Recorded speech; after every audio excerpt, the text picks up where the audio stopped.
Good morning, everyone. It is Wednesday, February the 14th, Valentine's Day across this great state. To all those fine ladies out there in our audience and potentially the millions who are viewing right now, we want to wish all those a happy Valentine's Day. We're going to now turn our attention to the clerk. Mr. Clerk, would you please call the roll?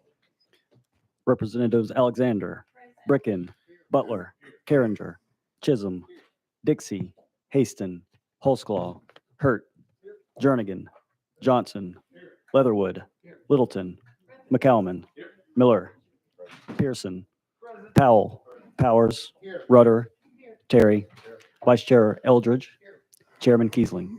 Yes. Mr. Chairman, you have a quorum. Thank you, Mr. Clerk. All right, members, to you all, do we have any? You have any announcements or personal orders this morning before we begin? Oh yes, Representative Butler, you are recognized. Thank you, Chairman. I just want to take a moment. Today is not only Valentine's Day, but it is also my wife's birthday, and I'm sure she's watching our committee and just wanted to wish her a happy birthday. We won't get into the age. Just wish her a happy birthday. Let's do. Yes. Yeah. Wonderful. All right, Representative Pearson, you are recognized, sir. Thank you so much, Chairman, and having you back as Chairman last week. I saw that you mentioned history, and today, not just being Valentine's Day, but it's also the anniversary of the Parkland shooting down in Florida, where a good friend of mine, David Hogg, who's become an amazing activist across the country to end gun violence, was and lost some of his own peers in that shooting. But today is the anniversary of that happening. And so I would just like to take one moment of silence for them, if we could, as a committee. Amen. Thank you. And the Very second much. piece of history. Certainly. In 1818, Frederick Douglass was born. And February 14th is the day he kind of chose as his birthday. Believe it or not, he was enslaved. And so he did not know the exact date of his birth. He once heard his mother call him Little Valentine, and he celebrated February the 14th as his birthday, really for the rest of his life. And so on this day, we also remember his words, power concedes nothing without a demand, which was recently updated by Charlene Carruthers. Power concedes nothing without organized demands. And so as we continue to fight for equality and justice here in Tennessee and for the freedom and liberty of all of our constituents, I ask that we might remember his work and his life and his legacy as well. Thank you, Chairman. Thank you. And yes, Chairman Leatherwood, you are recognized. Thank you, Mr. Chairman. This is actually my godmother's birthday, and she's just been a great influence on my life, and I will share how old she is. This is her 100th birthday. 100 Wow. today. Wow. Wonderful, wonderful, wonderful. Well, there is a this day in history, but we before we get to that, Chairman Eldridge and I got our heads together and we wondered just what in the world, what could we do to honor the ladies of this committee. It is, after all, as we said, Valentine's Day. So we are going now to recognize Ms. Emily Johnson and Lacey Hunter. They're going to rise from their seats, and they're going to go to the each corner of this committee room, and they are going to present on our behalf, gentlemen, a Valentine's Day gift to you. So, ladies, if you will rise and do your thing right now.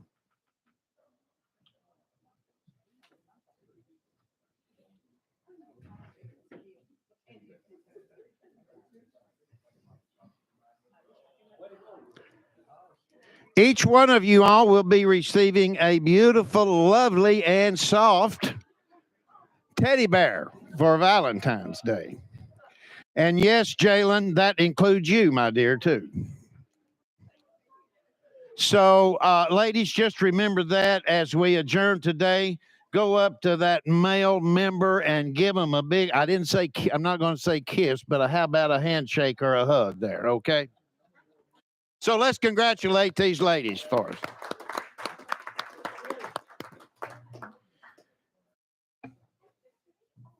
This day in history,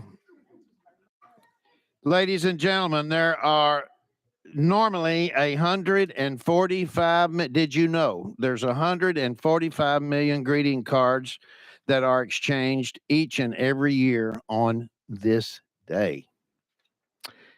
1849 was the year, and the earliest photo of a sitting American president was taken on this day by Matthew Brady. And the photo was of our own president at that time, President James K. Polk. 1912 on this day, Arizona was admitted as our 48th state. In 1990, Voyager 1, our spacecraft, takes the photograph of the planet Earth that later becomes known as the pale blue dot. A famous person's birthday was none other than our own Steve McNair of the Tennessee Titans. He was born on this day in 1973. And the number one song on this day in 1993 was Whitney Houston's I Will Always Love You. Oh, yes.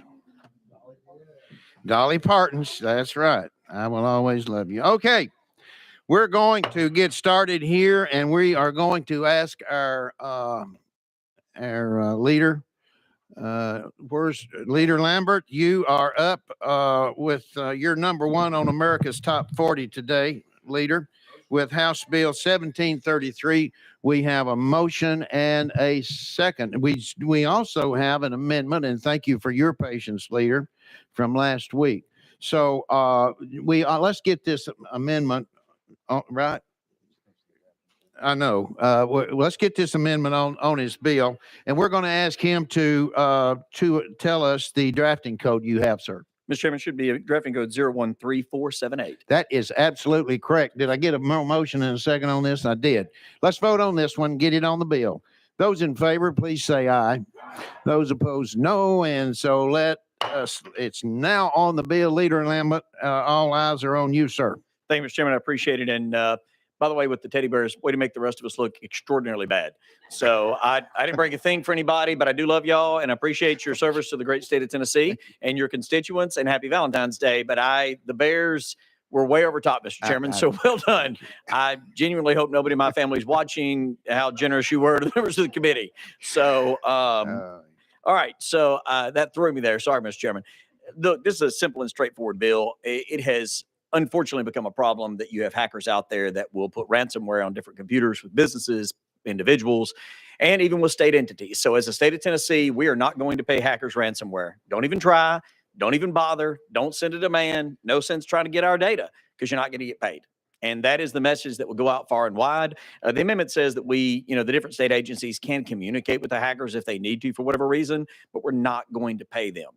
To be clear, that has not been happening in large amounts beforehand, but we're starting to see the encroachment of it. We're starting to see more and more attacks, more and more cyber attacks. Now, the good news is our departments have begun to prepare for that and have multiple different redundant systems so that if a hacker were to get a hold of state data, then they have backups and ways to be able to recover that. So it's going to be useless for them to try because they're not going to get paid, and it's not going to do the damage that they intend. And so the other part of this is just to make sure that all of our departments continue to do what they need to do to protect us from those attacks and protect the data of the people of this state before it even becomes a problem. Mr. Chairman, that's what the bill does. I stand ready for questions. Well explained, sir. Any questions? Yes, Representative Pearson, you're recognized. Thanks so much, Chairman, and thank you, sponsor, for the bill. Do we know how our departments are looking at preparing for incidences like this? Leader? Yes, You we do. recognize- Yes, sir. Pardon me?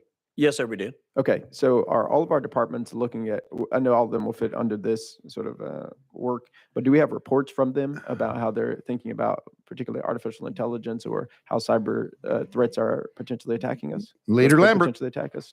Yes, in general, and that's the conversations you could have with each department. I will say that that is not a conversation we're going to have here in this committee in large part because that then tells the hackers exactly what they are doing. So those are not reports as a general rule that are public, but they definitely do have contingency plans, and it's similar to a lot of the safety measures in state government. You as members definitely can access that and have those conversations with them.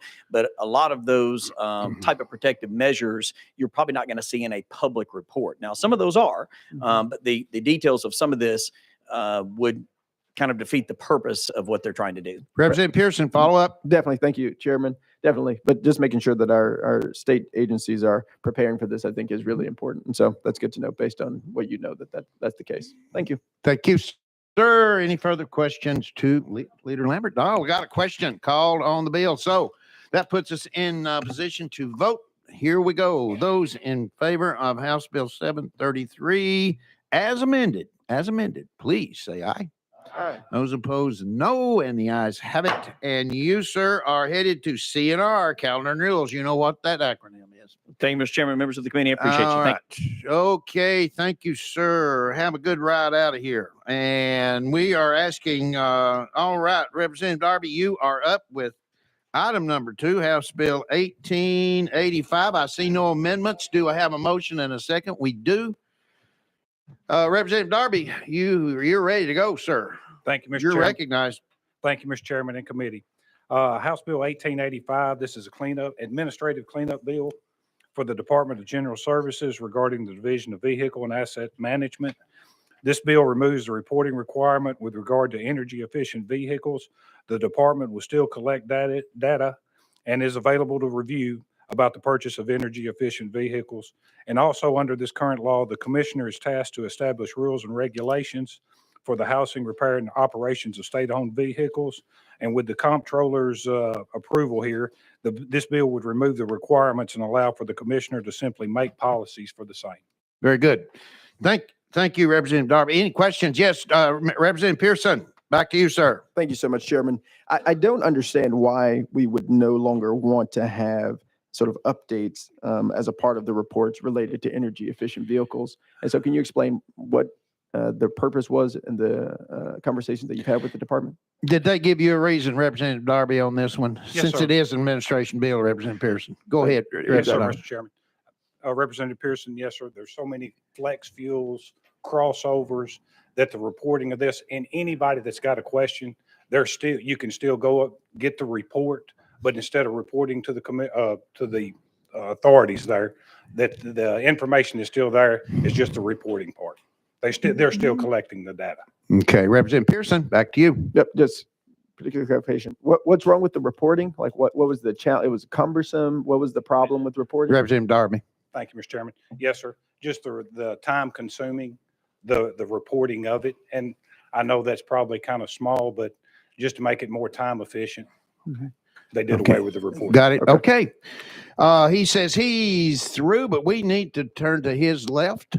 Representative Powell, you are recognized, sir. And just for clarification, this in no way is addressing, reducing, trying to purchase energy efficient vehicles. It's just the reporting. Is that correct? Representative Darby. Yes, sir. Okay, thank you. Okay, very good. Further questions? Got a call for the question. So we are ready. We are ready to vote on House Bill 1885. Those in favor, please say aye. Those opposed, no. And the ayes have it.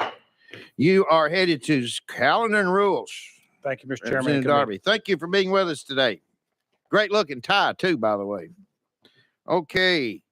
We are now our beloved Chairman Hawk. You are coming at us with item number 3 today, House Bill 1791. I see no amendments, so you already have a motion and a second. And Chairman Hawk, you may proceed, please. Thank you, Chairman Keisling and members. This bill, as I spoke in subcommittee last week, is celebrating a birthday of at least 9 years old now. So we've been talking about the potential for a September session for quite some time. The idea of a September session came about when we did not call a special session in a summer when there were some events that occurred that we thought some of us thought maybe we should call a special session. It did not occur, and by the time we got back in session in January, the fervor about that issue had fallen by the wayside, and we didn't take action in January.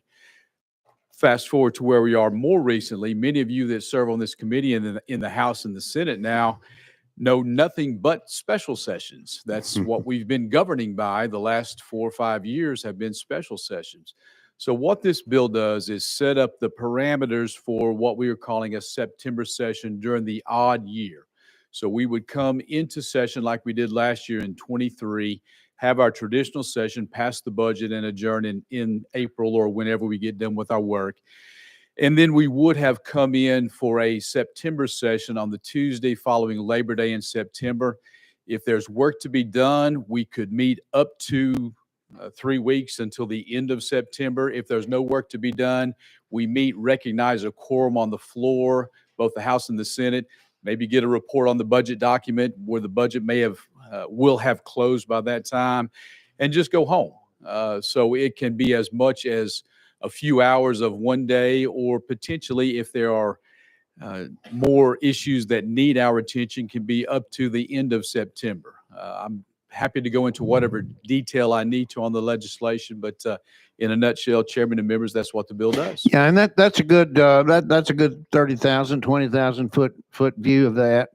But again, there is a maximum amount of days then that's built into this legislation. Correct, sir? That is correct. If issues go beyond September 30, they probably needed to wait until we come back in January anyway for a more traditional regular session to go into that. So there is a cap on the number of days.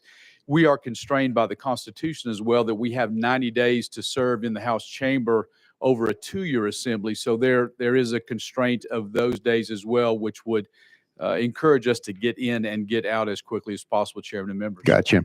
Okay, we do have a question. Representative McCallum, you are recognized, sir. Thank you, Chairman. Sponsor, thank you for this. On the bill filing, if you could clarify, it says 99 bills. Does that essentially limit the House? Each House member would have one bill that we could file, excluding memorial resolutions and whatnot. Chairman Hawk. Thank you, Chairman. And the thought was when we brought the bill up a decade ago was yes, we had just begun bill limits at that time where we were limited to 15 bills in each year of the General Assembly. The thought was one additional bill per member of the House is what I was thinking about.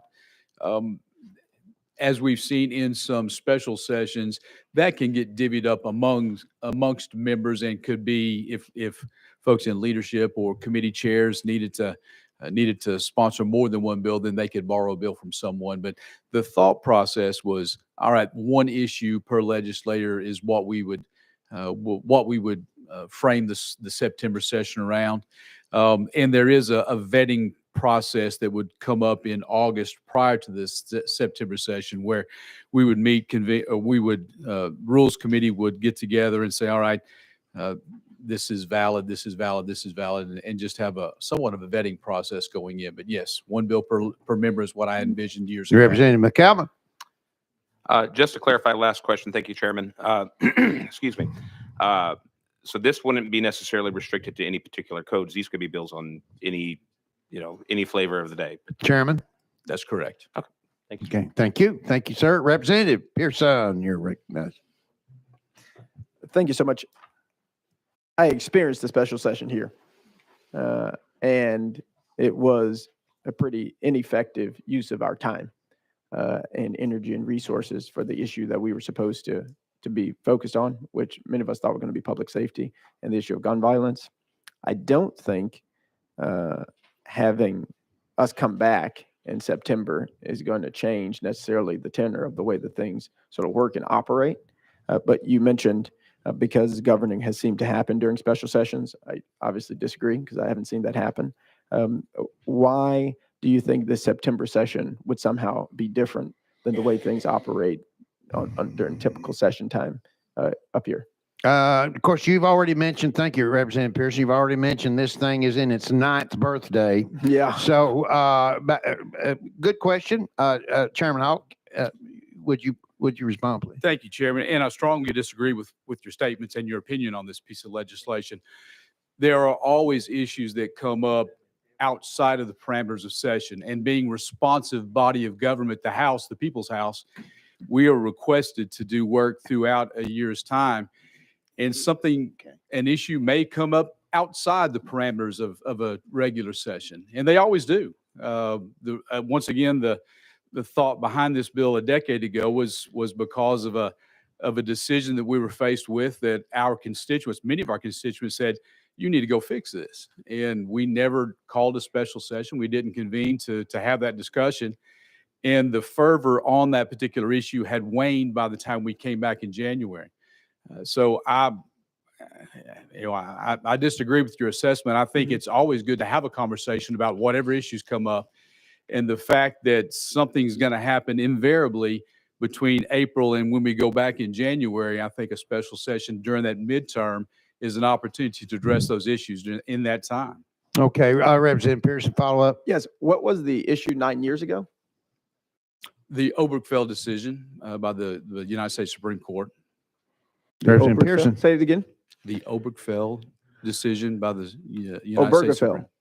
Yes. The decision legalizing gay marriage. Correct. Many of our constituents, we had just passed a constitutional amendment that recognized marriage between a man and a woman.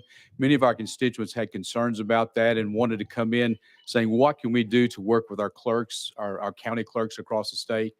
That was the genesis of why we were discussing that.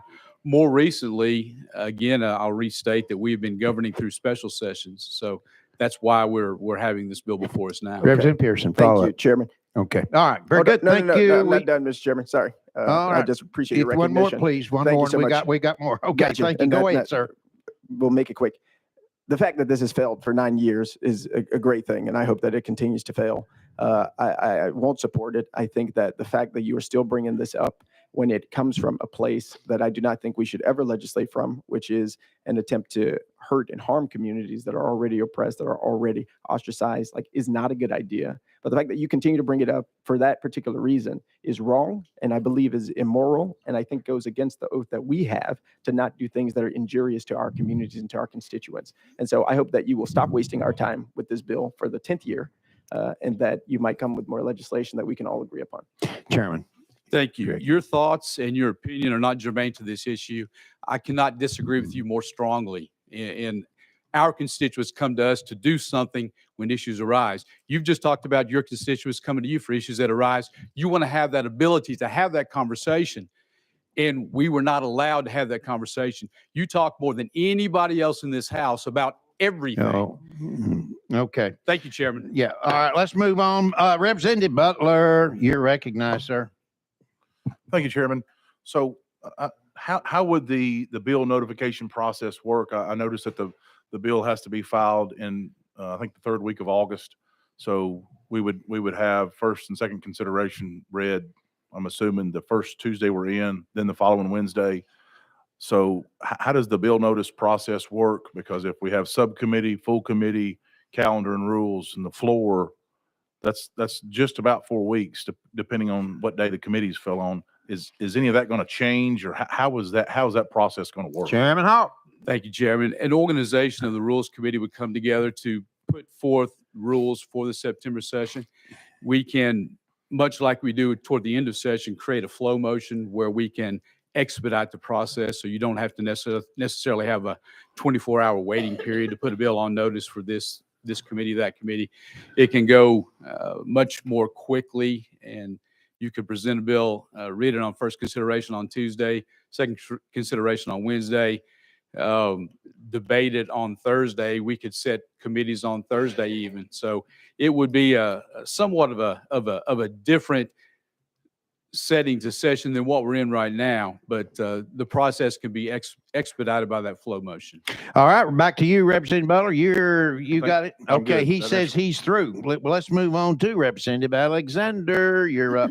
Thank you, Chairman, and thank you, sponsor. I just wanted to thank you for bringing this bill, because I did have a situation where I had a bill last year that went through regular session, but it had a domino effect that we'll be talking about on the House floor tonight.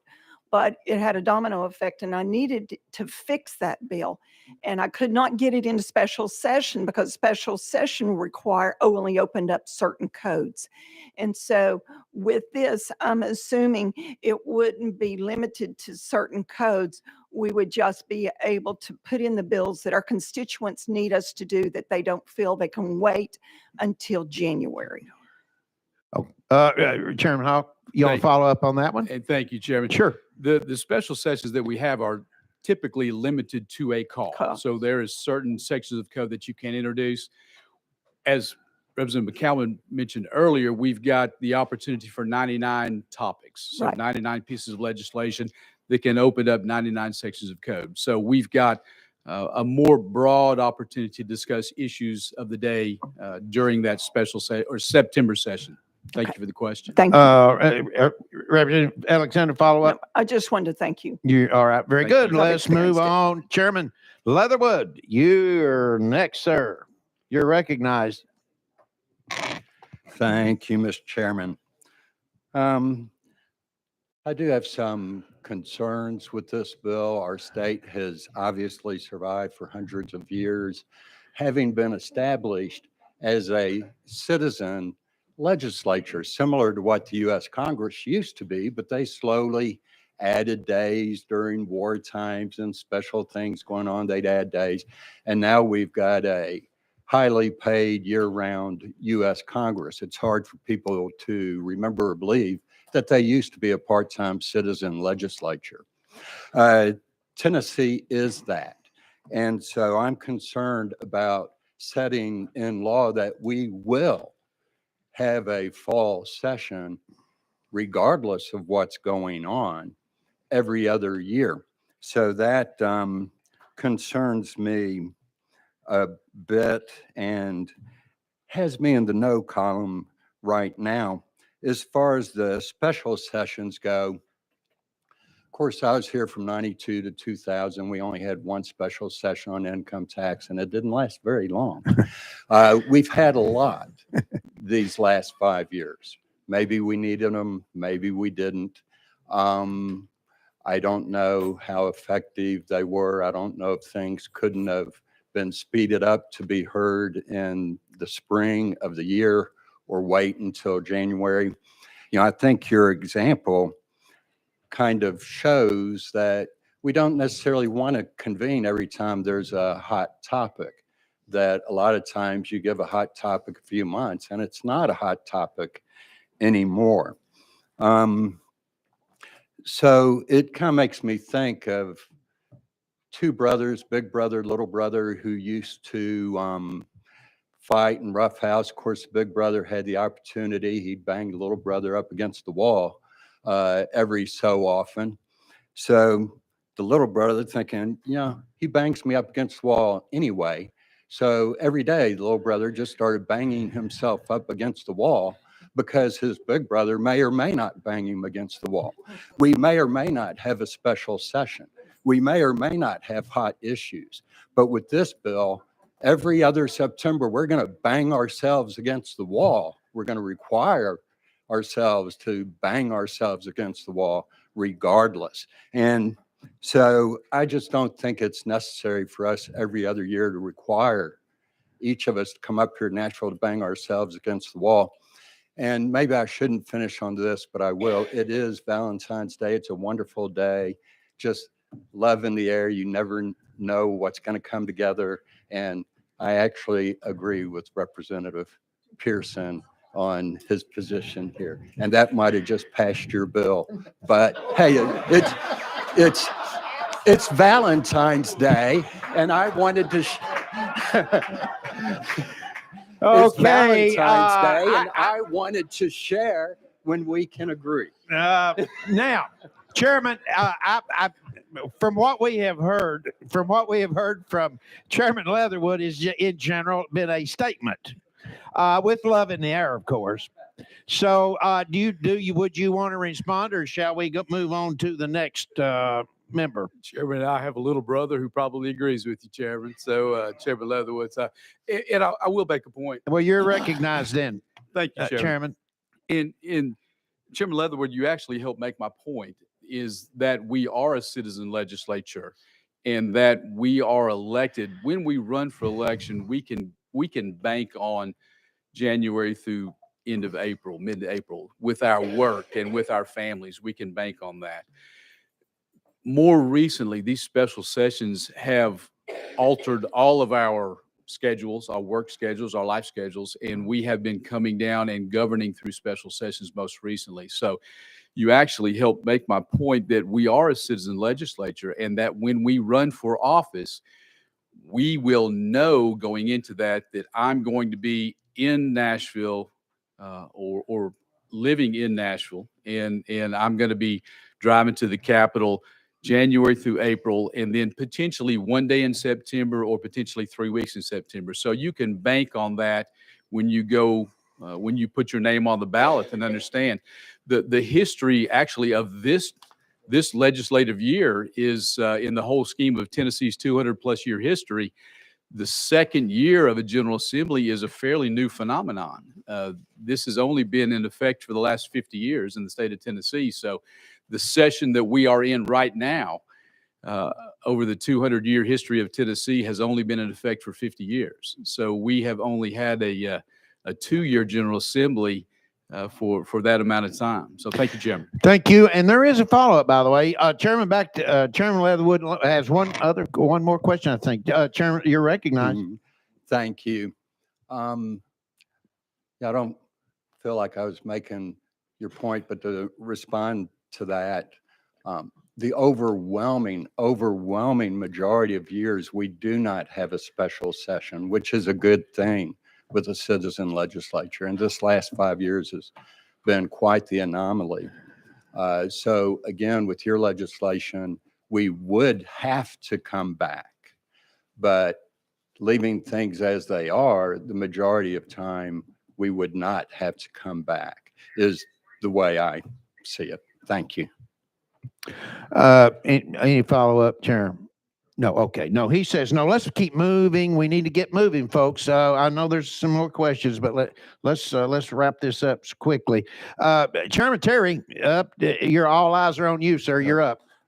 Thank you, Chairman, and thank you, Chairman, for bringing this bill. And I appreciate your passion and to your constituents. I know that you work hard for them, and they need to know that over the years, you and I have worked on TANF, TN together, and as chairman on health committee. And so I understand, I know your passion and know how hard you work for your constituents. That being said, I'm not going to support your bill. I understand where you come from. We have a process where we can call a special session. I think what is it, 2/3, and the Speaker and Lieutenant Governor, I believe, can also can work towards that as well. So if there's an issue that we currently have to have done, they could step in for that. Additionally, we come in January, and we have 15 bills. We can't even get our as a General Assembly, we can't even get our bills ready. And so to think that we're going to come in September and have an efficient session, if it's not for like a specific issue, I just don't see where that's going to if we can't get stuff done by ready for January, I don't see how we're going to get something ready for September unless it's for a specific issue. So again, I appreciate your passion. I'm going to be no on your bill, but your constituents should know that you work hard for them and you are very passionate for your people. Thank you, Chairman Terry. We'll keep moving, Chair. Okay. Next is our friend from Memphis, Representative Miller. You are up. Mr. Chairman, may I yield to Representative Chisholm? You may. No, let's see. Oh, of course. Yes, you may. Representative Chisholm, Thank you, you're Chairman. recognized. Thank you, Chairman. To the sponsor. So this extra session, well, let me qualify this. So since I've been here the last 6 years, we've had a special session every year.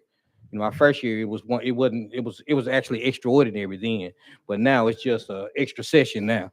So I see where you're coming from for the September session. However, I do have a question about the fiscal note. So do you think this fiscal note will lower that of extraordinary session? Chairman Hawk. Thank you, Representative Chisholm. Thank you very much. As I stated in the opening comments, we are scheduled potentially for 90 days in the chamber over a 2-year General Assembly. So we actually budget, the General Assembly's budget is for 90 days. Historically, over the last decade, we have not even gotten close to that threshold.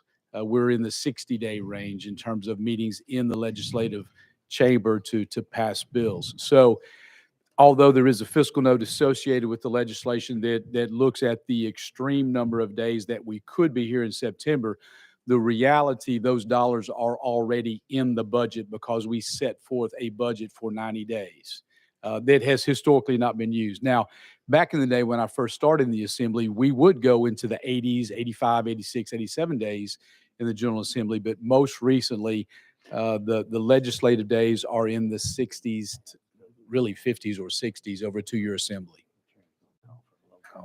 Yes, Representative Chisholm, follow up, sir? No, he says no. So is there any further questions from the members? Let's keep moving.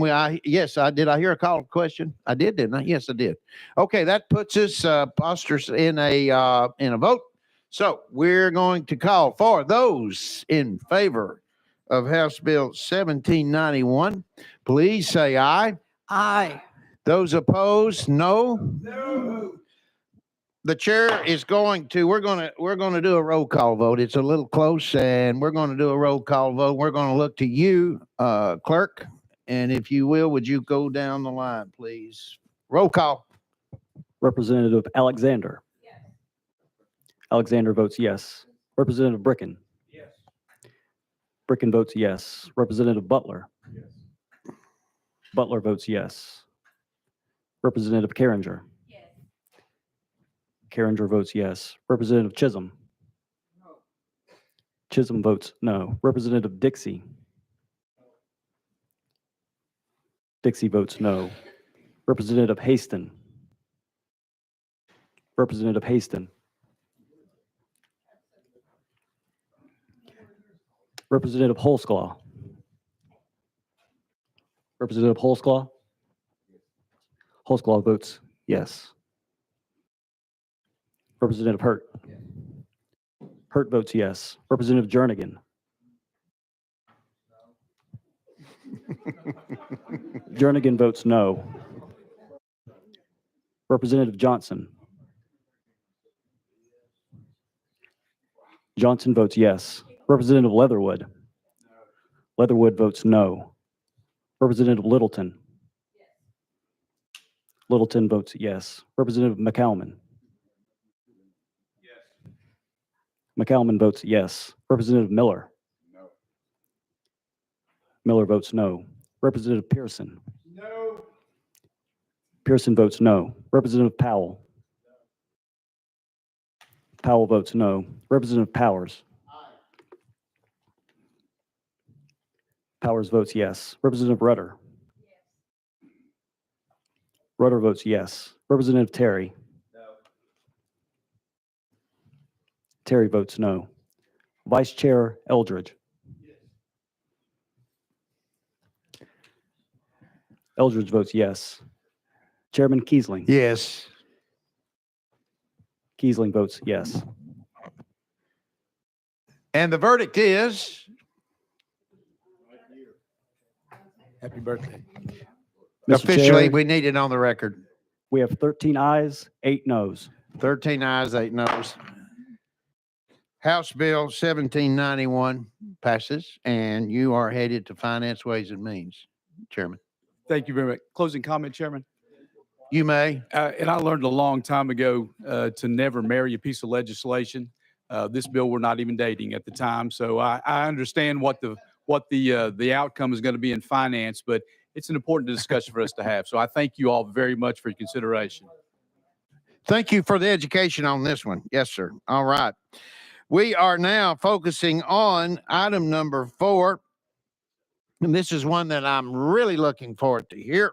House Bill 1613. Representative Powell, you may. And we are expecting a song here from you, I think.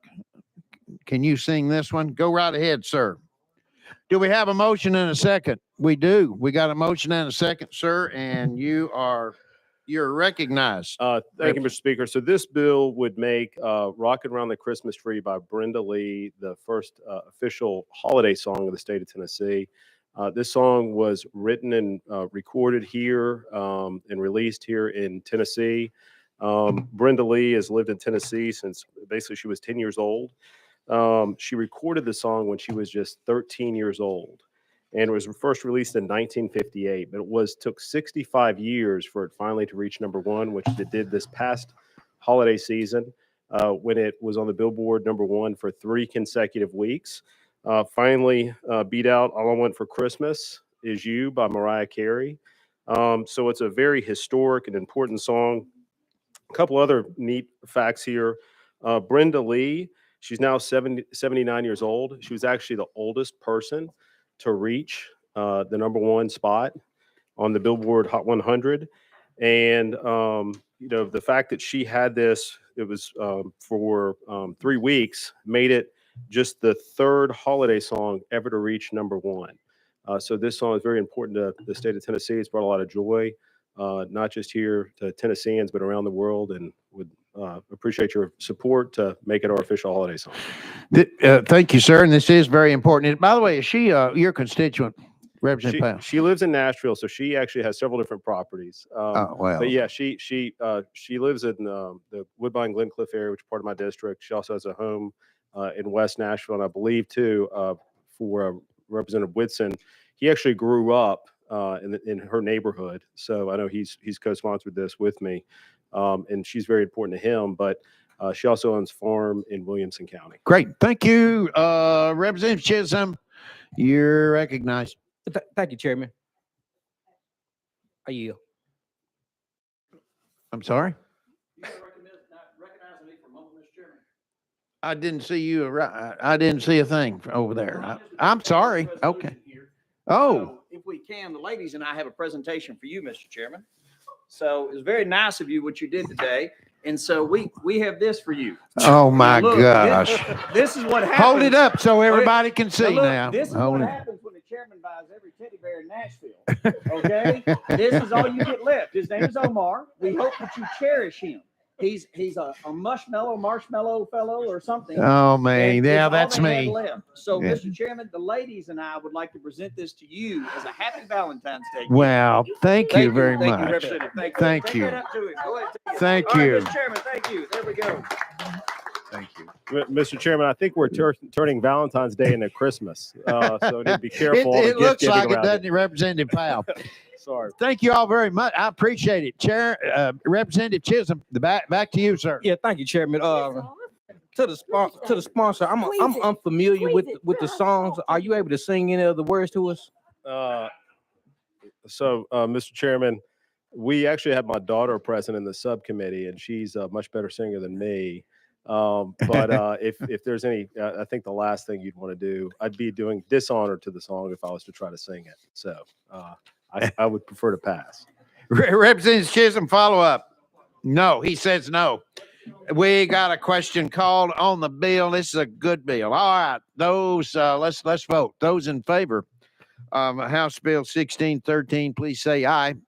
Those opposed, aye or no. And hey, the ayes have it. And you, Representative Powell, you're on to calendar and rules, sir.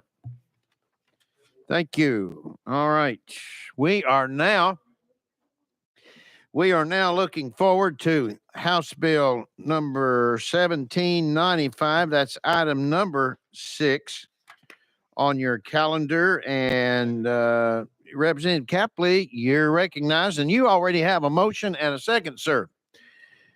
You're recognized. Thank you, Mr. Chairman. It's great to be before you again today.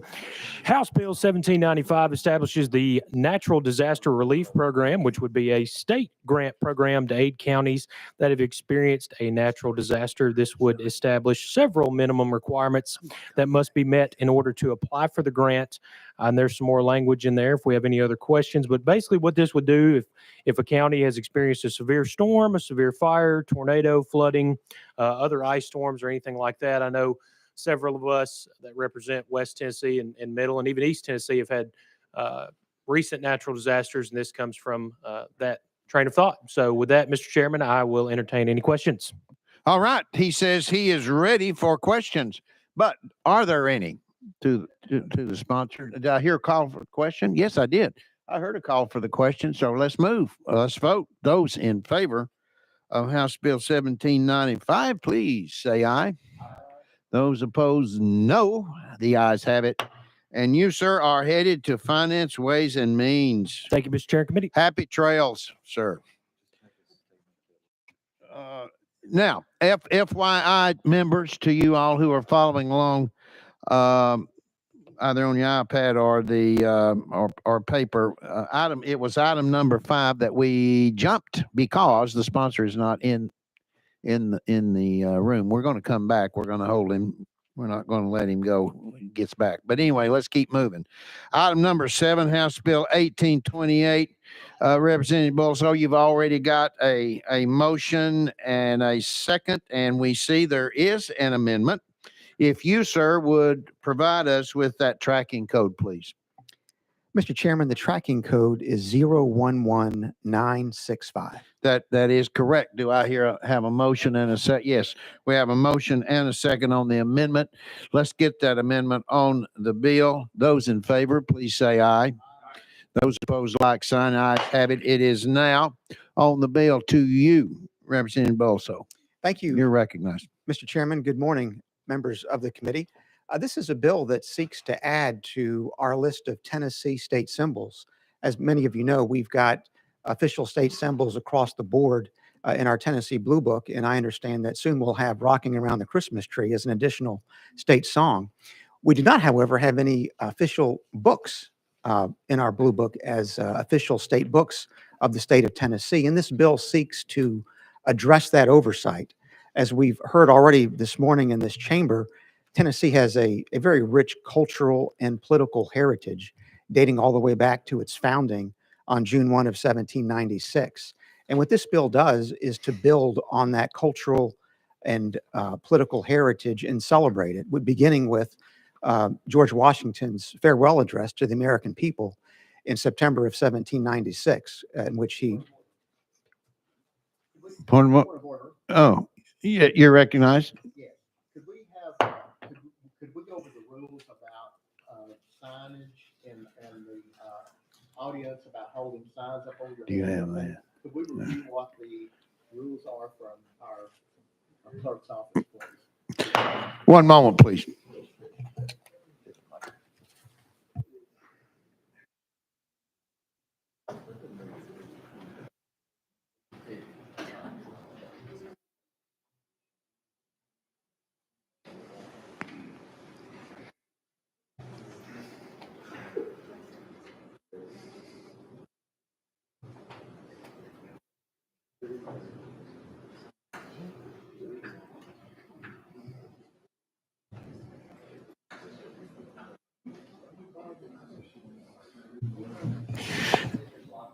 Okay, I have signage. By the way, signage is allowed as long as it is not blocking the view of others.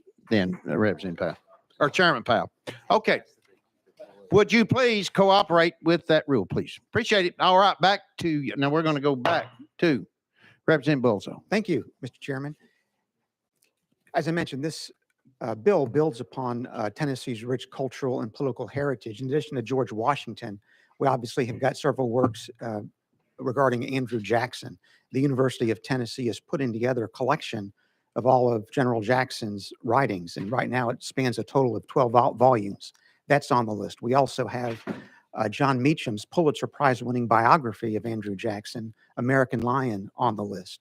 Also, we've got a rich 20th century fiction category represented by James Agee's A Death in the Family, and also Robert Penn Warren's All the King's Men, both of which are Pulitzer Prize-winning novels written by Tennesseans in the 1940s and 1950s. And with that, Mr. Chairman, I'll stand ready for questions. Certainly. All right. Very good. Good explanation. We got a motion. Did I hear?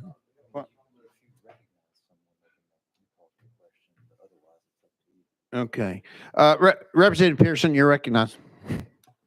Thank you, Chairman, and thank you, sponsor. I do think, it's going to be important to have uh, books that we support as a General Assembly, that we want to advance and that tell our stories and our histories in a very meaningful way.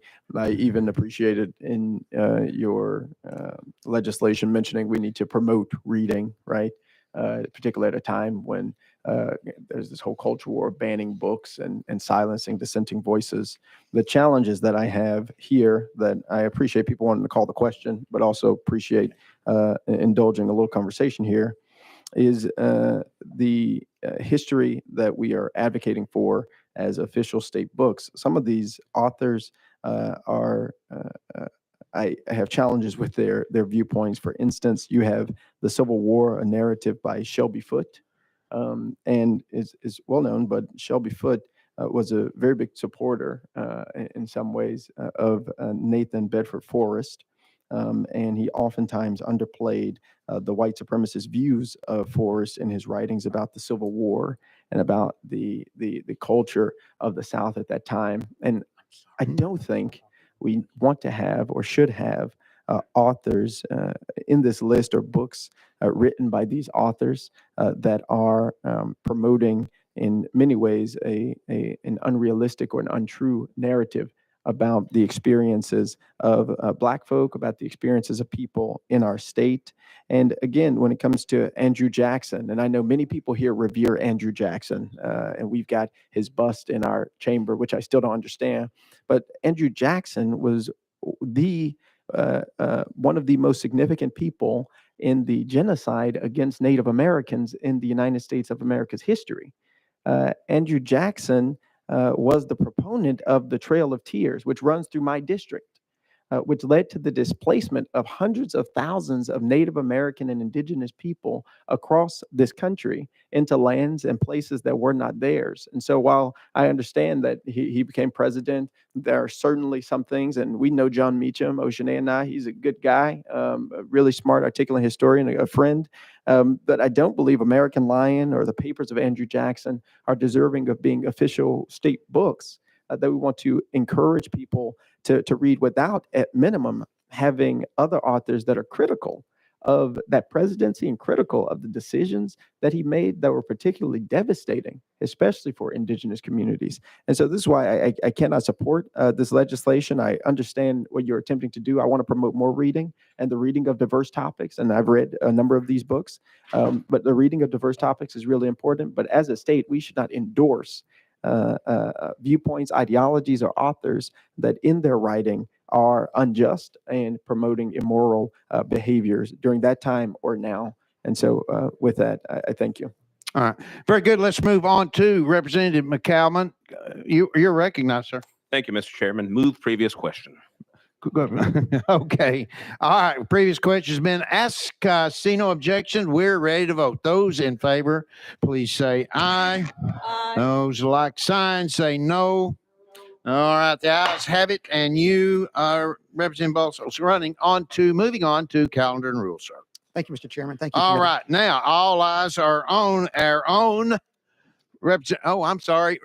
Excuse me. Representative Powell, you're recognized. Mr. Chair, Representative Hemmer, I believe is he back? He's waiting on a technical amendment. He asked us to roll this bill 1 week. Thank you, sir. We'll that for the record, then that'll be House Bill 2141 per the request of the roll 1 week on the record. Okay, Representative Alexander, we are looking forward to this one. This is House Bill members 1695, number 8 on the calendar. We have a motion and a second, and we have an amendment. You have an amendment, and you are going to obtain for us the tracking code of that amendment, aren't you, Representative Alexander? Thank you, Chairman, and thank you, committee. And I have amendment 013524. 013524 is correct. And did you also have the amendment? I think it was put on and maybe in sub, the other amendment. Is it on?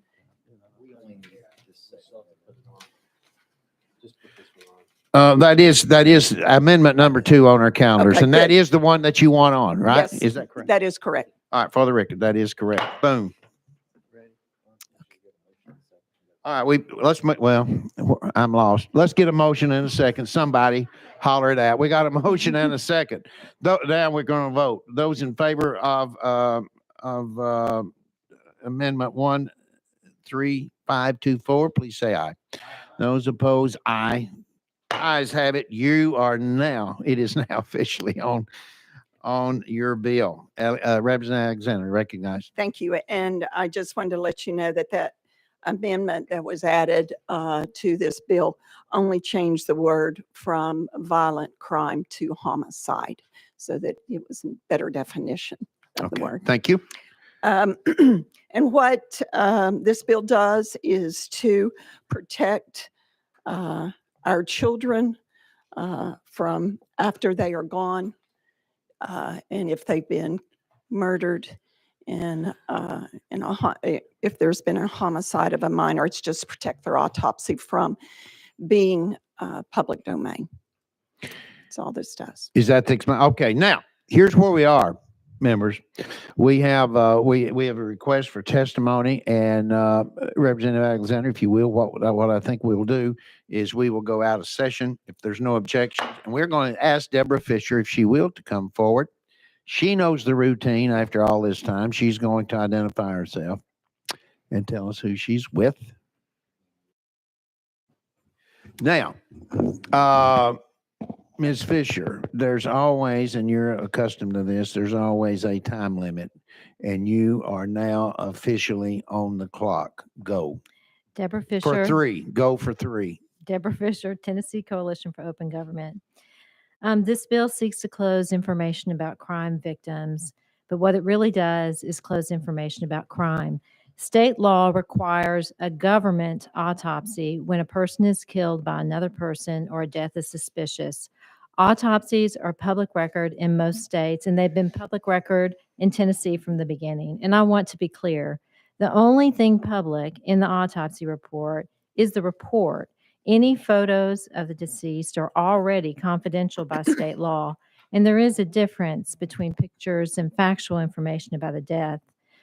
The information in an autopsy is very important in determining not just how a person died, but the identity of the killer.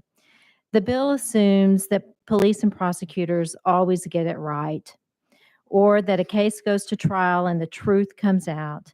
But every couple of years, a story emerges in which perhaps a local journalist has used an autopsy, sometimes working with a frustrated extended family member and not necessarily the parent, to shine light on both mistakes and attempted cover-ups. In Memphis, Mark Pereskia used an autopsy to reveal that a Memphis Police Department SWAT team shot a 7-year-old through the head during a botched raid at a public housing complex. In Columbia, News Channel 5's Phil Williams used an autopsy report to get a case opened up again. This resulted in the mother's boyfriend being convicted in a toddler's death. Would that mother have consented to the autopsy report? And what about the child? And I think this is really important, who is a ward of the state when killed in DCS care or foster care. DCS would have to consent. The amendment has been expanded to be all homicides of minors. What is if police killed the minor, such as how police killed the Covenant shooter? That's generally a justifiable homicide, and there is no prosecution in those cases. Those autopsies, if the person was a minor and the Covenant shooter was not a minor, but those types of autopsies would be confidential. The bill says a parent or the court has consent to release, but this won't work in many situations. First, the bill assumes the parents are still alive and didn't die when the minor died, or if the parents are alive, they can be found. What if the grandmother was raising the child because the parents have disappeared on the streets and they don't have legal guardianship because the parents won't sign the paperwork? We tell this grandmother to hire a lawyer for thousands of dollars, try to go to court. The county medical examiner couldn't release it even if they wanted to the grandmother. How could they even show good cause if they don't even know what's in the autopsy? I know many of you want to ease the grief of the Covenant parents. The whole state does. But this bill won't affect them. The autopsies have already been released and no one's published them. This bill has gaps. And based on what we've seen on how autopsies have been used to reveal the real killer, this won't protect children, but it may have a very unintended, but almost perverse consequence of protecting their killers. Thank you. Thank you. Now, do not move. Are there any questions yes, there is. And Representative Pearson, you are recognized. Thank you so much, Chairman. There was an example that you used there, and Ms. Fisher? Yes. Ms. Fisher, related to sort of a grandmother being in care. I think what I would like to hear just a little bit more about is that example. If you could walk us through it again. I was trying to Right. stick with it here. It's a hypothetical Ms. example. Fisher, I understand. it's hypothetical. Yes, Ms. Right. Fisher, you're recognized. So the bill allows the parents to consent to the release, or someone can go to the court to try to show good cause. The bill assumes that everybody has two parents that are like with it and on it and taking care of the child, but sometimes children are in more vulnerable situations. Maybe their parents have disappeared on the streets. This is a hypothetical I was Sure. giving, and the grandmother hasn't been able to get legal custodianship. And under legal custodianship, she would be able to get a look at the autopsy. Well, if something happened and no one was prosecuted, or it was a justifiable homicide, police killed the person, child even died in, some other situation, any homicide, Okay. she would not be able to have access to it. Even if the county medical examiner wanted to give it to the grandmother, even if they were sympathetic to the grandmother, it would be against state law for them to do that. And she'd have to hire a lawyer, thousands of dollars likely, if she has the wherewithal to do that, or, the knowledge of how to kind of go through that process. So this is just the way that people, sometimes get to the truth of what happened in situations that, this situation with Covenant was obvious what happened, okay? But there are a lot of situations that are not so, and autopsies have been used not just for children. I gave some examples of minors, but for, in adult situations when adults have been killed, to bring truth. And that's really what we're talking about, just the truth. Okay. Thank you. Is that a wrap, Representative Pearson? Okay, Representative Powell, you're up. I have a couple questions here, and I know this maybe isn't necessarily pertinent to the bill, but there's been a concern here in my community about not just autopsy, but other parts of the investigation where things have been released. And unfortunately now, given some of the things we've seen, changes in technology, it's very difficult to determine if those are real or AI generated. So it can really cause a lot of distress for the community. Is there any, have you contemplated that as far as looking at this legislation? Whenever I've Can been you at- assist Ms. Fisher? You're up. Whenever I've thought about public records in that way, and people are afraid that a public record might get out, I've always thought that it's actually important for the actual real record to be there. I think that the truth, the real record is what corrects the misinformation sometimes that's out there and that's altered. Representative Powell. Thank you for that. One other thing, could you talk more about DCS, and has this ever come up, or is this a specific situation? I know you referenced that as well. I was kind of following all the different things you said, but Ms. Fisher. can you speak to that? Yeah, I do have an example. It's not exactly on point because this wasn't. I don't know if this. Let's try death- to remain on bill now, on Yeah, point, Okay. please. But there was a situation where the county medical examiner shared with a reporter the cause of death and shared the autopsy, and it was the death was actually caused by not giving the medication, and the person who is in charge had said the medication had been given. And so there are situations where children do die, and autopsies in DCS and autopsies have been used to get to the truth of what happened. Okay, and final question, I hope, Representative It is Powell. a final question. Sure, thank you, sir. As we see a changing landscape and nature of what we might call the press, right? Yeah. I guess one concern I have here is ability for somebody to say that they, are what most of us, they're not with a newspaper, they're not with an established Mhm. television station, and say that they are the press because they've got some blog or Mhm. website. How would that be handled? Because I'd hate for somebody to have more broad abilities to go in and look at an autopsy and then, be able to manipulate that or use that in a way that I don't think, the traditional press would hopefully be responsible not do that. Ms. Fisher? That's a good question. And again, it's something I sometimes get about public records, that there are bad people out there that are going to do bad things with them. And I guess that would be the case, that people are I think, but I've heard from the people who support this bill, they're fearful of that. But I think that there are some laws, harassment laws and things like that are out there. And we saw what happened in Texas after the Sandy Hook shooting. And that maybe is more on point to what you're talking about. I did look to see if those autopsies had been published anywhere the Covenant children. I didn't see them on the web, although I was told that there was, but I looked pretty hard. And and I don't doubt, I just couldn't find it. But I think maybe they're pretty, maybe that to me means they're pretty in the dark part of the web, not that that's good, but I don't know. But I think there are some recourses for harassment and some of the defamation things that we saw in the Sandy Hook case, at least. Thank you. Thank you, Representative Powell. On to Chairman Terry. You're recognized. Thank you, and thank you for testifying here today. A few years ago, I did a similar bill to this, dealing with police reports and and it was brought up about the press and how the press jumped on a report, and by them putting that out there, they re-victimized a minor that was a victim in that. And so we have stopped that here. And so on most issues, everything comes back to liberty in my book.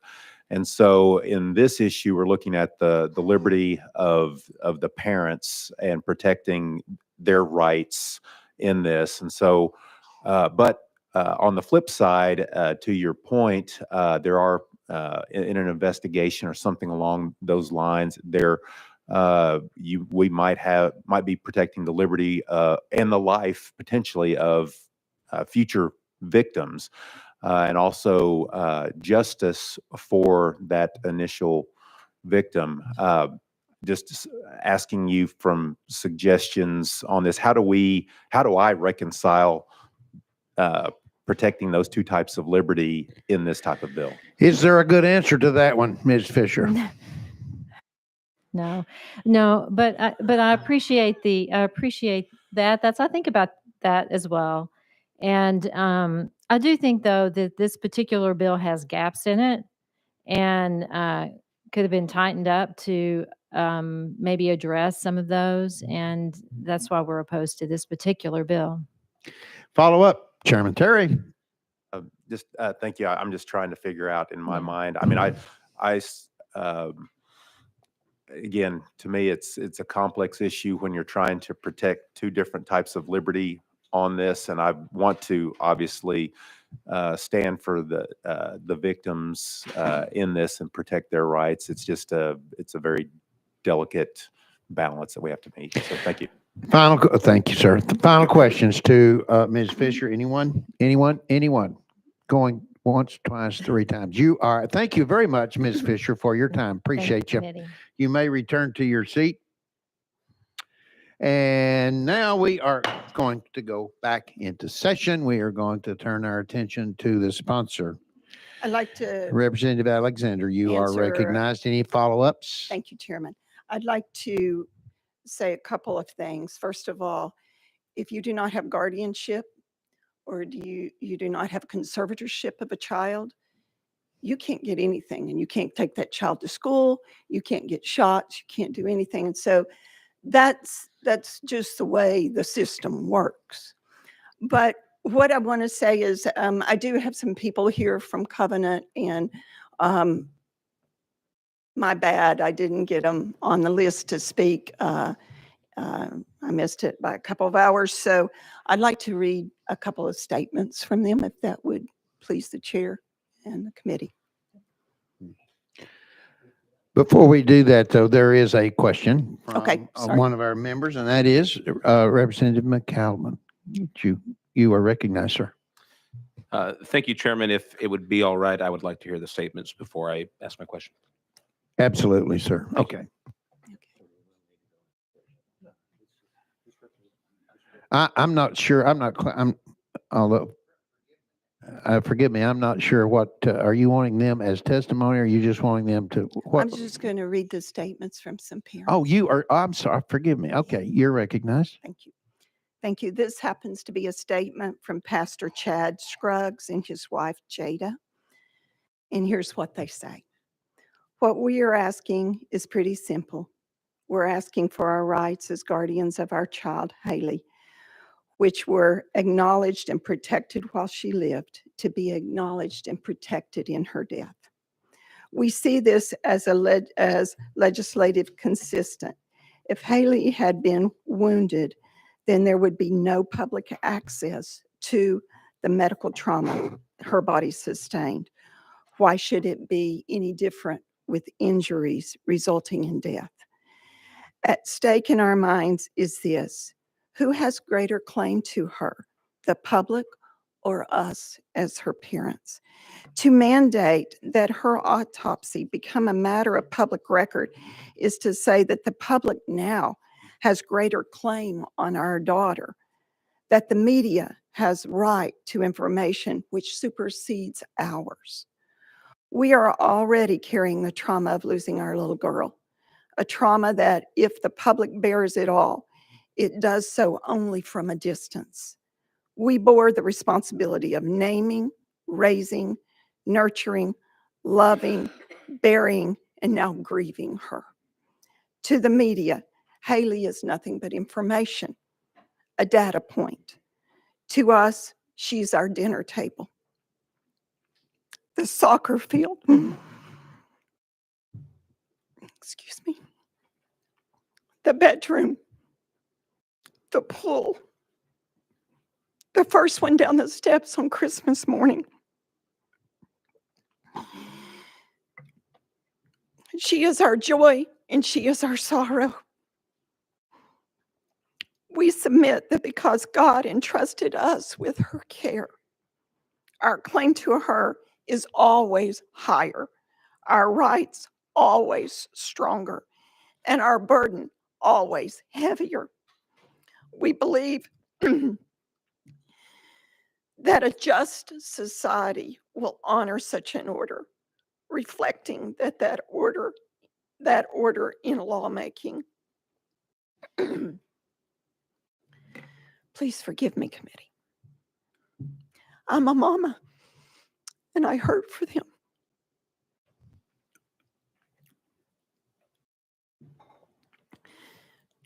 This is from Aaron Kinney.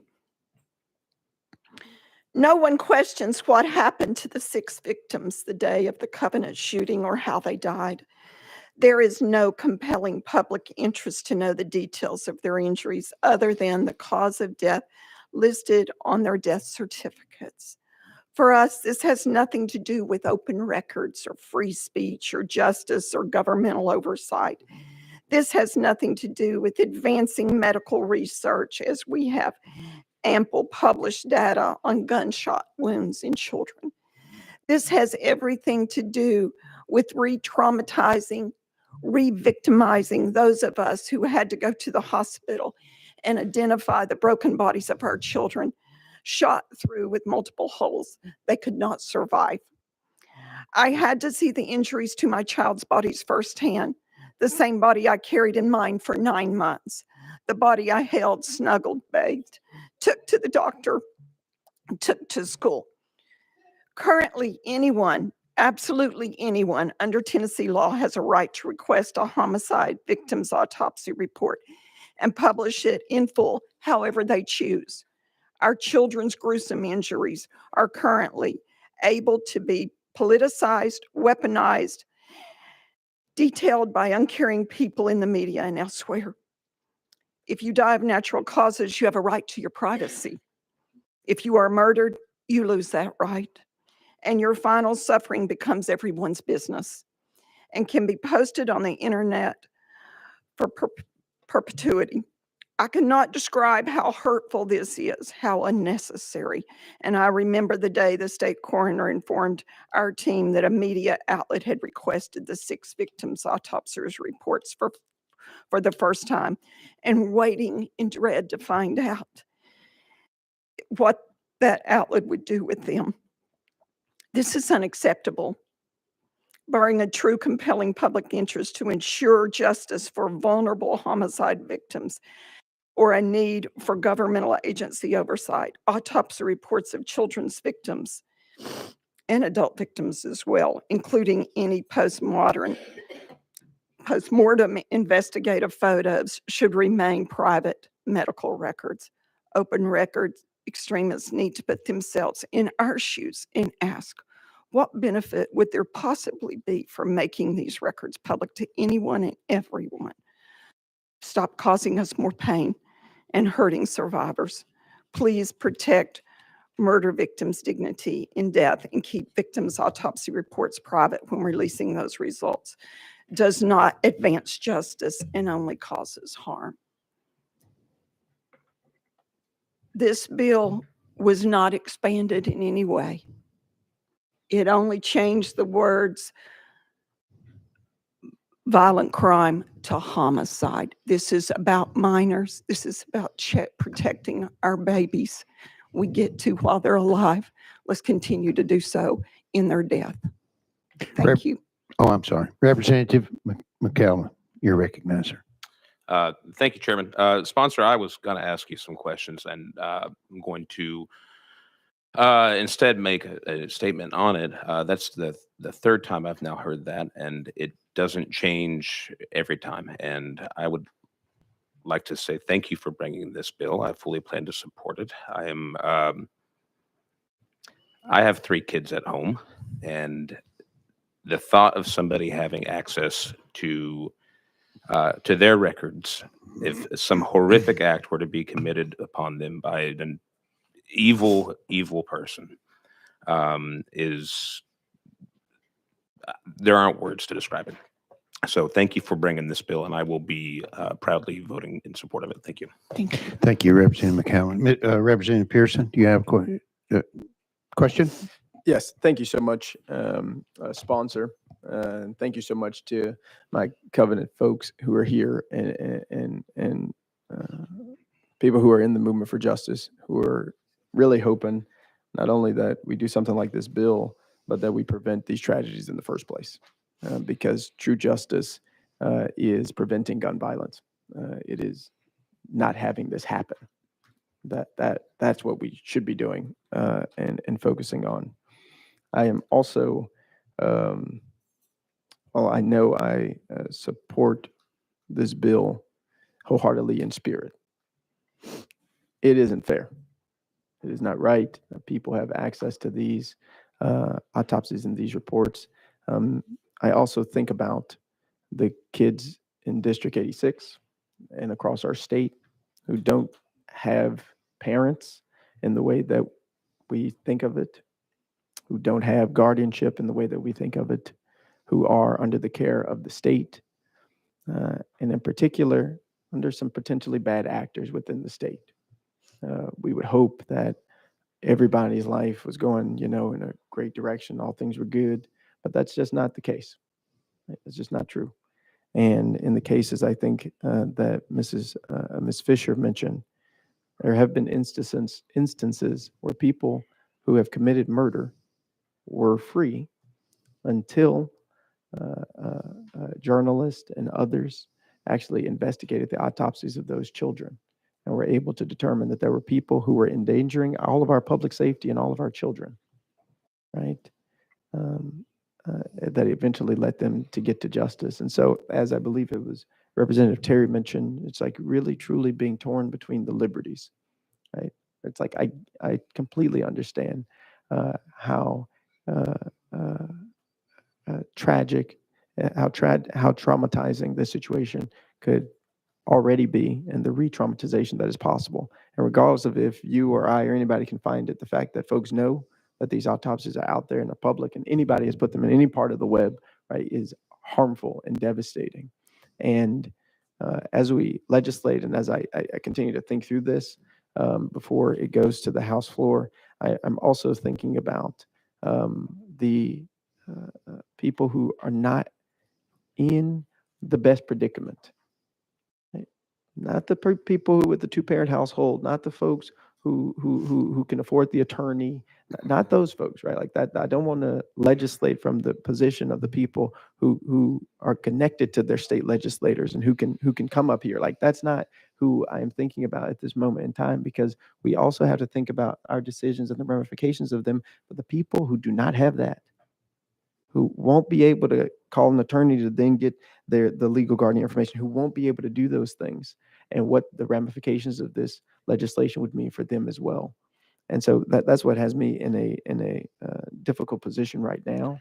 And to hear that there are some gaps that could potentially be mended, I do wonder if before this is brought before the full House, there are amendments that could be offered that actually tighten this, that make it better and secure the liberties of both our parents and our guardians, and also secure the liberties of that child who is in the Department of Children's Services custody, right? Who, if this were to pass in its current form, there would be no way, right, for us to have checks on what actually happened to that child. And so that's what I'm thinking about today. But if you have a response for that, particularly the issue as it relates to children who are in the Department of Children's Services custody, I would want to know that. And I can. Thank you, Representative Thanks, Pearson. Jim. We do have 5 minutes remaining in Okay, this go ahead. session. We must move along. Okay, go ahead. Do you have any follow-up on from Representative Pearson's comments? Yes, I worked with DCS on this bill, and that's why they put the First Amendment on it to say state or federal law requires that gets DCS access to anything they need. So So- give someone give me.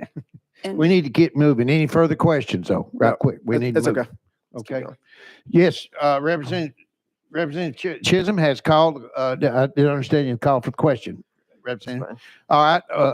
So if there's no objection, we're ready to vote. Those in favor of House Bill, oh gosh, House Bill House Bill 1695. I'm 1695. sorry. Those in favor, please say aye. Those opposed, no. The ayes have it. And you are moving. Stay tuned. You're moving where? You're going to GovOps. GovOps. Now, quickly, we are down to 4 minutes now. And on our final bill, that is number 9, HJR 801 by our own Representative McCallum. And you are recognized, sir. We got a motion and a second.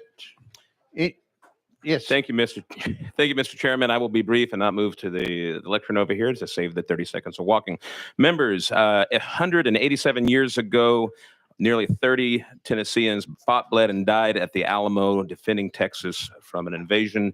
What this resolution does is urge the federal government to do everything within its power to help stand with Texas and commend the state of Tennessee for standing with Texas to repeal a massive crisis we have going on right there. And with that, I stand ready for questions. Thank you, sir. Questions, Representative Pearson, quickly, please. Thank you, Chris.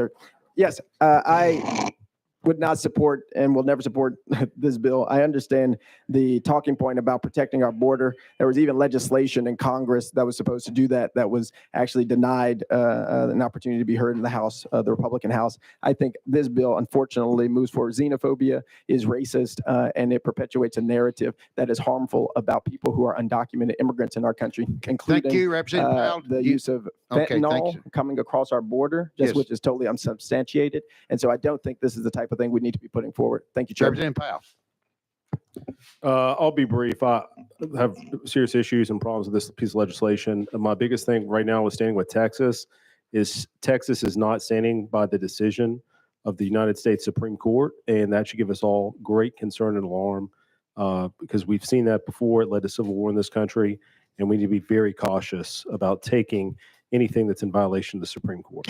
Representative Eldridge, you're recognized. Okay, he's got a call for the question. I see no objection. We are ready to vote. Those in favor of HJR 801, please say aye. Those opposed, no. The ayes have it. The ayes have it. And this concludes. Calendar and rules. If there's no further business before this committee, I need a motion to entertain. Yes, we got it in second. We're adjourned.